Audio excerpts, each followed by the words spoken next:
მე ვარ აიფერ მამაი და დღეს მე ვიმყოფები სოფელ კარალეთში. ეს სოფელი მდებარეობს გორიდან დაახლოებით 8 კილომეტრში და არის გამორჩეული და ძალიან საინტერესო. ჩვენ დღეს მოვინახულებთ მე-19 საუკუნის არქიტექტურულ ძეგლებს, გავეცნობით ეკლესიებს, თვითონ სოფლის ყოფა-ცხოვრებას და მის მეურნეობას.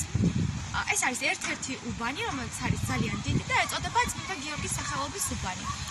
შეგვიძლია დავათვალიერებთ დაახლოებით როგორ გამოიყურება აქაურობა.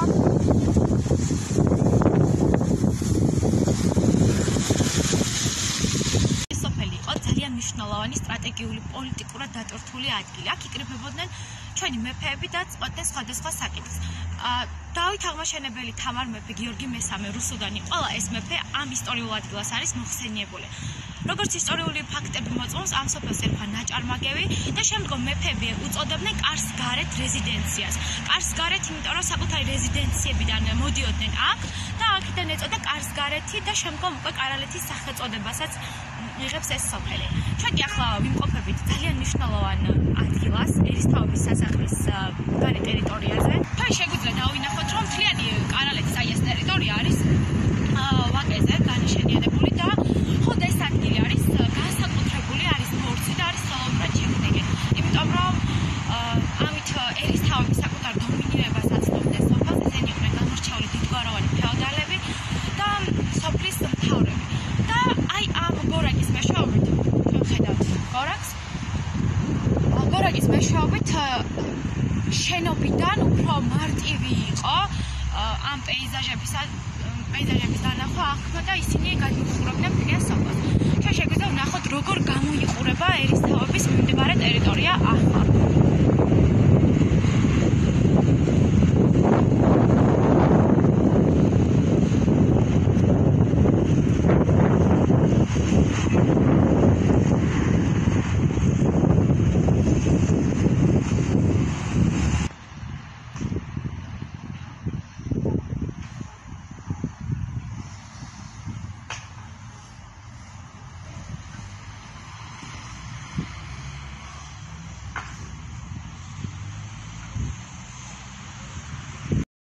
ვიმყოფებით მიხეილ ერისთავის სასახლეში. თქვენ ხედავთ სასახლის ნანგრევებს სამწუხაროდ, რადგან დღევანდელი მდგომარეობით ძველებული სახით აღარ არის შემორჩენილი. მე ვისაუბრებ დღეს მიხეილ ერისთავსა და მის ღვაწლზე სოფლისთვის. კი გახლდათ კარალეთის თავადი, ცხოვრობდა ამ სასახლეში, მოღვაწეობდა სწორედ აი აქ და ძალიან დიდი მემამულე იყო და მნიშვნელოვანი როლი შეასრულა სოფლის მეურნეობის განვითარებასა და აღორძინებაში. მიხეილ ერისთავი გახლდათ პირველი ადამიანი, რომელმაც შემოიტანა უცხოური ვაზის, ხეხილის და მარცვლეულის ჯიშები ამერიკიდან და აგრეთვე საფრანგეთიდან. განსაკუთრებით ფრანგულმა ჯიშმა მოიპოვა პოპულარობა ქართლსა და იმერეთში. და სწორედ აი აქედან, ამ ტერიტორიიდან, ამ სოფლიდან შემდგომ უკვე გავრცელდა საქართველოს სხვა კუთხეებში ეს ვაზის თუ ხეხილის ჯიშები. იგი იყო აგრეთვე ადამიანი, რომელმაც გააკეთა დაახლოებით 14 ჰექტარზე გააკეთა დიდი პომოლოგიური ბაღი და აქ ჩამოქონდა ის თავისი უცხორჯიშის ნერგები და აკეთებდა სანერგე მეურნეობას. მოკლედ მიხეილ ერისთავმა საკმაოდ მართლაც დიდი როლი ითამაშა სოფლის აღორძინებაში და განვითარებაში და არა მარტო კარალეთის, არამედ მთლიანად საქართველოს სოფლის მეურნეობისთვის. მინდა აღნიშნო აგრეთვე ის ფაქტი, რომ მიხეილ ერისთავმა გააკეთა წყალზე მომუშავე სალეწი მანქანა. და ის იყო ერთ-ერთი პირველი ადამიანი ამაშიც. მიხეილ ერისთავს ყავდა ერთი ვაჟიშვილი და ერთი ქალიშვილი ეკატერინე, რომელსაც გალაქტიონ ტაბიძემ მიუძღვნა ის ცნობილი ლექსი „გაგონდება თუ არა კარალეთის დღეები“. ერთ-ერთ საღამოზე გალაქტიონი მოუწევიათ სტუმრად მიხეილ ერისთავის სასახლეში და იქ რამდენიმე დღე დაუყურა გალაქტიონ ტაბიძეს და სწორედ აი ამ დღეებს და აი ამ კარალეთის დღეების მოსაგონად ეკატერინესთვის დაუწერია ეს ლექსი და ეკატერინეს სიცოცხლის ბოლომდე გულის ჯიბით უტარებია და არავისთვის არ გაუმხელია ეს საიდუმლო და საიდუმლოდ ქონია ეს ლექსი ყოველთვის შენახული. მაგრამ რაც შეეხება მიხეილ ერისთავს, მიხეილ ერისთავმა სამწუხაროდ სიცოცხლე დაასრულა ტრაგიკულად, რადგან და ერთ-ერთი დღეს იგი შეიქმნა რეჟიმის მსხვერპლი, აქ მოვიდნენ კარათის წითელ რაზმელები და ვაჟთან ერთად გაიყვანეს მიხეილ ერისთავი და დახუტეს. ეს სამწუხარო ფაქტი აისახა მის სასახლეზეც, როგორც ხედავთ, ეს სასახლე არის ნანგრევებად ქცეულთა დაშლის პირას სამწუხაროდ, თუმცა მიმდინარეობს იმაზე მოლაპარაკებაც, რომ მთავრობასთან მოლაპარაკება, რომ აღორძინონ და მუზეუმად იქნეს გადაკეთებული. ეს უკვე ერისთავების მემკვიდრეებთან მიმდინარეობს მოლაპარაკება. ამ სასახლეში გაიხსნა პირველი სკოლა სოფლისა, მაგრამ როდესაც უკვე სოფელში ააშენეს სკოლა, აქედან გადავიდა ეს სკოლა და გაიხსნა უკვე შემდგომ წლებში უკვე გაიხსნა სოფლის კულტურის ცენტრი, ეგრეთ წოდებული სოფლის კლუბი, სადაც ტარდებოდა ისეთი კულტურული ღონისძიებები, კინოჩვენებები მიმდინარეობდა, აგრეთვე ყავდათ საკმაოდ სერიოზული თეატრალური დასი საკუთარი და ძალიან ბევრი წრეები იყო ბავშვებისთვის და ბავშვების კულტურული განვითარებისთვის. წლების განმავლობაში ის ფუნქციონირებდა სწორედ აი ამ მიმართულებით. არის მეორე მსოფლიო ომის მემორიალი და მეორე მსოფლიოში დაღუპული ადამიანების სახელი და გვარებია დაფაზე წარმოდგენილი და ეხლა გაჩვენებ აი გვარებს, ანუ ბაზანდარაშვილი, ბიბილაშვილი, სუხიტაშვილი, ეს ის გვარებია, რომელიც ძალიან გავრცელებულია ამ სოფელში და ამ თემში ზოგადად.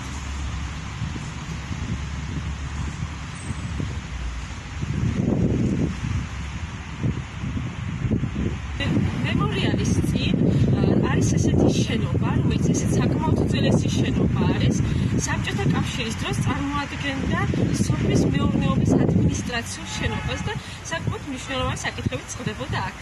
ყოფებით სოფლის უძველეს სასაფლაოზე და მინდა გაჩვენოთ რამდენიმე უძველესი ქვა, რომელიც წარმოადგენს კულტურულ მემკვიდრეობას და პარალელურად ჩვენ გავეცნობით თუ როგორი სტილის ქვები იყო მე-19 საუკუნეში.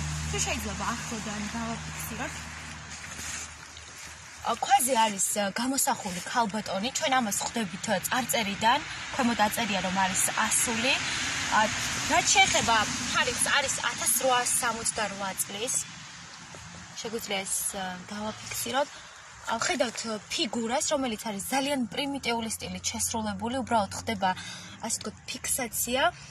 თავს ხედავთ და სამოსი, რაც მიუთითებს იმაზე, რომ ნამდვილად ქალბატონია ეს და არის ქართულ უბრალოდ ორნამენტებით არის შესრულებული, რაც იმდროინდელი ტანსაცმლის ვიზუალურ იერსახეს შეიძლება რომ გვაძლევდეს.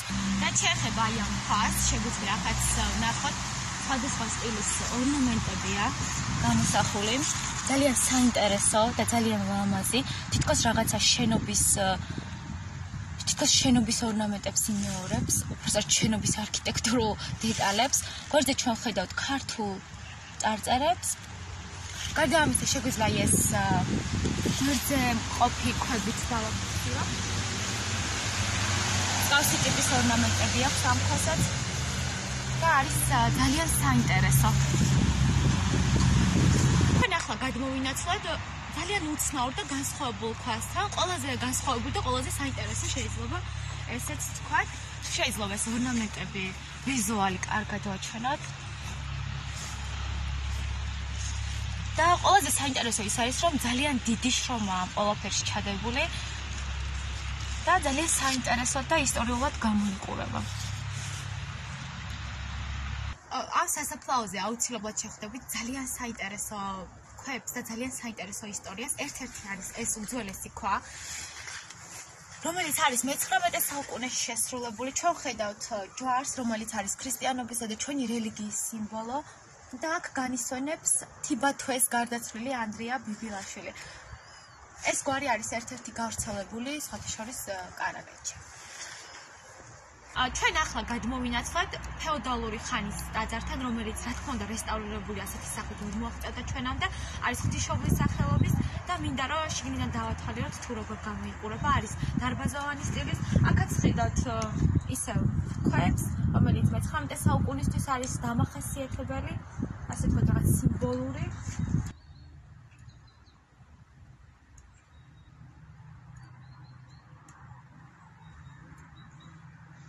თუ შეიძლება ესეც გავხსნათ, უძველესი ფეოდალური ხანის კვარნზეც ვხდათ მოაგებულ ხატებს.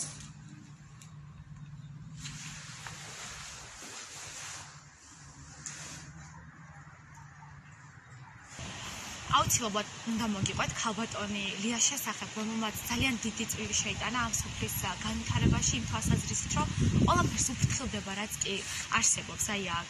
ყველაფერი არის აი ამ ნაწილში მის მიერ გაკეთებული. ჩვენ ხედავთ აი ეს ყველაფერი არის ამ ქალბატონის მიერ გაკეთებული და ამ კარის შიგნით ჩვენ ნახავთ პატარა წყაროს, სადაც არის ყველაფერი ძალიან ლამაზი და მისი ხელით არის დამუშავებული და გაკეთებული. თუ შეიძლება ავიდეთ და დავათვალიეროთ.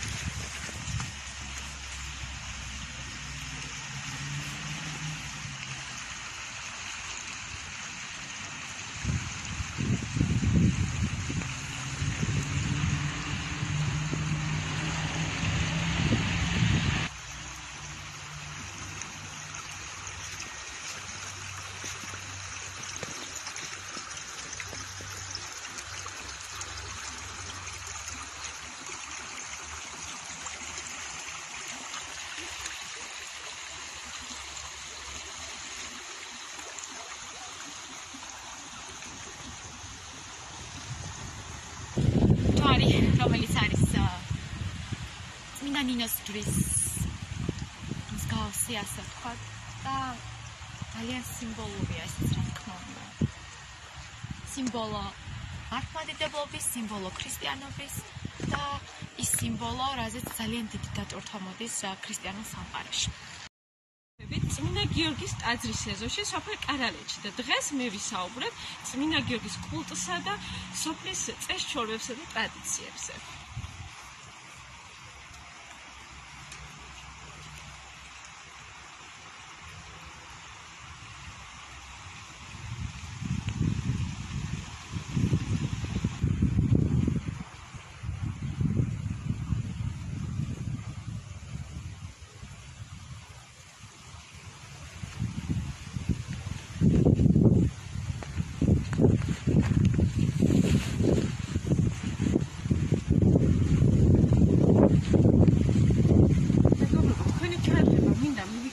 აი ამ ქვევრებზე. როგორც ხედავთ, ძალიან ძველი ქვევრები არის და საკმაოდ დიდი რაოდენობის.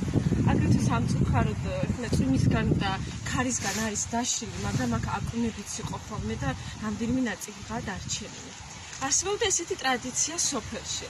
როდესაც წყვილს არ ყავდა შვილი, მოდიოდნენ ამ ტაძარში და სთხოვდნენ წმინდა გიორგის და უფალს, რომ შვილი ეჩუქებინათ, ხოლო სანაცვლოდ კიდევ თუ შვილი ეყოლებოდათ ხოლმე ერთი წლის შემდგომ ან რამდენიმე წლის შემდგომ მოდიოდნენ და ზედაშას ეძახიან ასეთ ღვინოს, როდესაც ქვევში ასხმავენ, ინახავენ და მაშინ ხსნიან თავს, როდესაც ეყოლებოდათ ძე, ანუ მემკვიდრე. და ის სწორედ ეს ქვევრები მოწმობს იმას, თუ რამდენიმე მკვიდრე ეყოლათ ხუთი შეწვენით და მოხსნიდნენ ზედაშას, მოიტანდნენ ამ სალოცავში და მაშინ სთხოვდნენ უფალს, ხალხს, დალოცვას და სამადლობელად სტოვებდნენ აი ამ ქვევრებს ამ ტაძარში. აგრეთვე აკვრებს.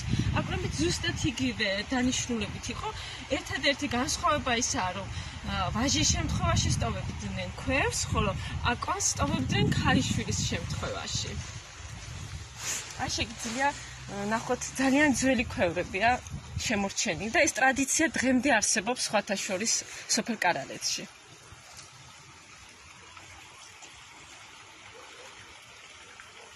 მაგალითად, სოფლის მოსახლეობამ საკუთარი ხარჯებით და საკუთარი ენერგიით ააშენა და აქ მოდიან ხოლმე სოფელში ყოველი წლის 23 ნოემბერს აღინიშნება წმინდა გიორგის დღესასწაული, ეგრეთ წოდებული გიორგობა. და ახლა გაჩვენებთ მე თქვენ აი ამ მაგიდებს და სკამებს, სადაც სოფლის მოსახლეობა იკრიბება 23 ნოემბერს, აწყობენ სუფრას, პატიჟობენ მეზობლებს, ნათესავებს, ლოცულობენ, ოჯახებით მოდიან და აღნიშნავენ ამ წინვალე დღესასწაულს.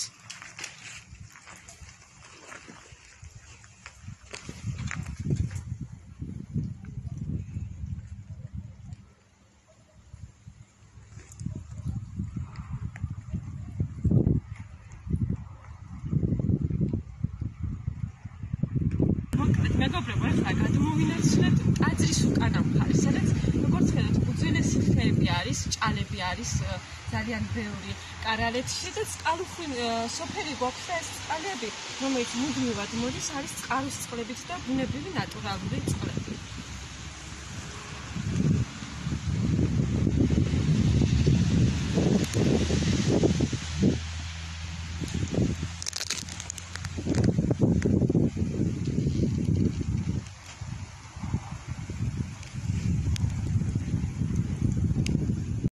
მინდა გითხრათ ძალიან დიდი მადლობა იმისთვის რომ მოგისმინეთ. ახლა კი ეს ადგილი უბრალოდ რომ არ მენახებინა არ შემეძლო, არის საუკუნოვანი კატილის ხე კვირაცხოვლის ტაძართან და ჩვენ ნებისმიერ ადამიანს, ვისაც არ უნდა ვკითხოთ ამ ხის ასაკი, ყველა გეუბნება, რომ ჩვენს ბავშვობაში სულ იყო ეს ხე. და ნამდვილად საინტერესო ძალიან ლამაზია და ეს კაკლის ხის ნაყოფიც საუკუნოვანი ხის ნაყოფი შეგიძლიათ დააგემოვნოთ.